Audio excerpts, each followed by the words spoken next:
Hello everyone, welcome back to another video. So this is our second last part of section 2 of the Companies Act 2013, and today we will be discussing about the subsidiary company, which is in section 2 subsection 87 of the Companies Act 2013. I have downloaded this PDF from MCA website and I will share the link of the same in the description box for a reference, and you will download this PDF from there. So subsection 87 says that subsidiary company or subsidiary in relation to any other company, that is to say the holding company, means a company in which the holding company. So it is talking about a company which is in which the other company is the holding company. Suppose the holding company here is company H and the subsidiary company is S Limited. So here subsidiary company means a company in which the holding company, that is H, controls the composition of the board of directors, or exercises or controls more than one half of the total share capital either at its own or together with one or more of its subsidiary companies. So our company S Limited may either control the composition of board of directors of S Limited, or it may exercise more than one half, that is more than 50% of the share capital either at its own or together with one or more of its subsidiary companies. So if in case H Limited controls the composition of board of directors of S Limited, here controlling the composition of BOD refers to the controlling power of H Limited to either appoint or remove the majority of directors of S Limited. So in this case, S Limited will be called as a subsidiary company of H Limited, and the same is explained by the Act that composition of company's board of directors shall be deemed to be controlled by the other company if that other company means the holding company exercise of some power exercisable by it at its discretion can appoint or remove all or majority of the directors. So if a company can appoint or remove all or majority of the directors of another company, then that such another company will be called a subsidiary company of the first company. Or the company can be the subsidiary company of the holding company, in which the holding company, that is other company, holds more than one of, that is if the holding company, if the H Limited holds more than 50% of the share capital of S Limited, either at its own or together with one or more of its subsidiaries. So the S Limited may directly hold more than 50% of total share capital in S Limited, or it may, along with its subsidiaries or together with one or more of its subsidiaries, hold total share capital in S Limited. Now to explain this point, I have few examples. So for the first example, we have Tata Sons, which is holding 80% of share capital in TCS and 25% of share capital in Tata Motors. So here TCS will be a subsidiary company of Tata Sons, as Tata Sons is holding more than 50% of share capital in TCS. So TCS will be the subsidiary of Tata Sons. And we can also conclude that Tata Sons is holding a total of 55% in Tata Motors also, as it is directly holding 25% of share capital in Tata Motors, and along with its subsidiary TCS, it is holding 35% in Tata Motors. So in total, uh, Tata Sons is holding 55% in Tata Motors, which is more than 50% of share capital. So here Tata Motors will also be called as a subsidiary company of Tata Sons. And in the second example, we have Tata Sons is holding 60% of share capital in TCS and 70% of share capital in Tata Motors. So here both the TCS and Tata Motors are the subsidiary company of Tata Sons, as the share capital is more than 50%, and also Tata Sons is holding 70% of share capital in Tata Power along with its subsidiaries, as TCS and Tata Motors are subsidiary of Tata Sons and they are holding 30% and 40% of the shareholding in Tata Power.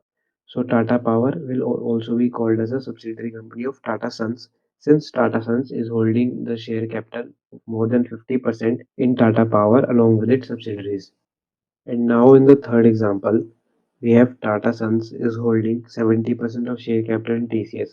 So TCS will be called a subsidiary company of Tata Sons, as more than 50% of share capital is being held by Tata Sons. And further, TCS controls the composition of board of directors of Tata Motors. So Tata Motors will be called a subsidiary company of TCS, as the composition of board of directors is being controlled by TCS. Now, a subsidiary company of a subsidiary company will also be called as a subsidiary company. So here Tata Motors will be called as a subsidiary company of Tata Sons also. So these three examples were the explanation of the total share capital either at its own or together with one or more of its subsidiary companies. And the explanation in the Act also says that a company shall be deemed to a subsidiary company of the holding company, even if the control referred to in subclause 1 or subclause 2 is of another subsidiary company of the holding company. That was our example number 3. And in this section, the expression company includes any body corporate. That means all the body corporates in which more than 50% of share capital is held by another company or the composition of board of directors is controlled by another company, then that such body corporate will also be called to be a subsidiary of the holding company.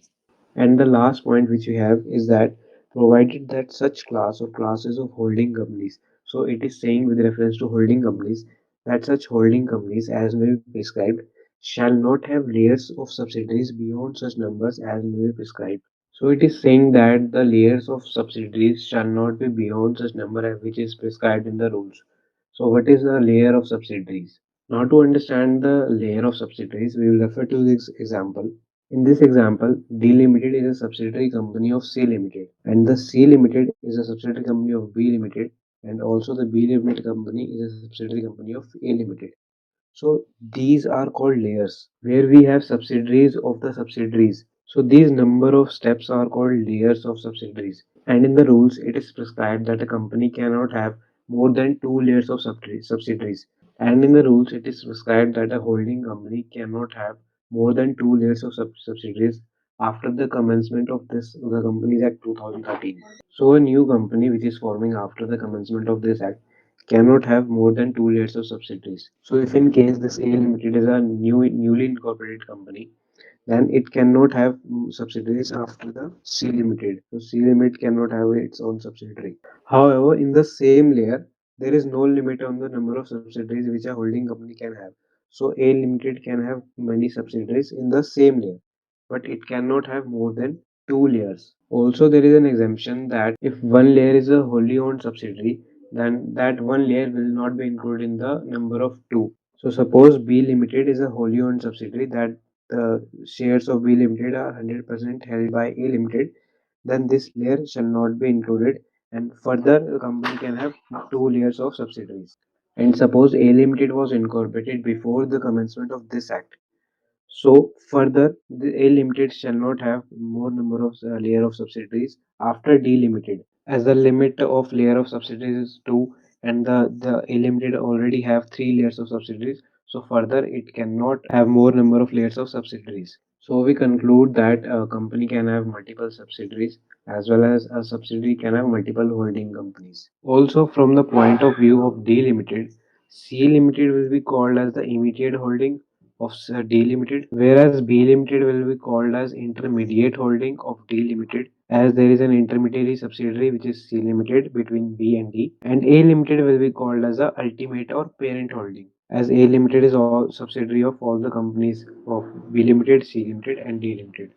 So that was it in section 2, subsection 87, subsidiary company. Now in the next video, we'll be discussing about a small company along with its latest amendments and the unlimited company. So last video will be at the last part of section 2 of the Companies Act. And that was it for today.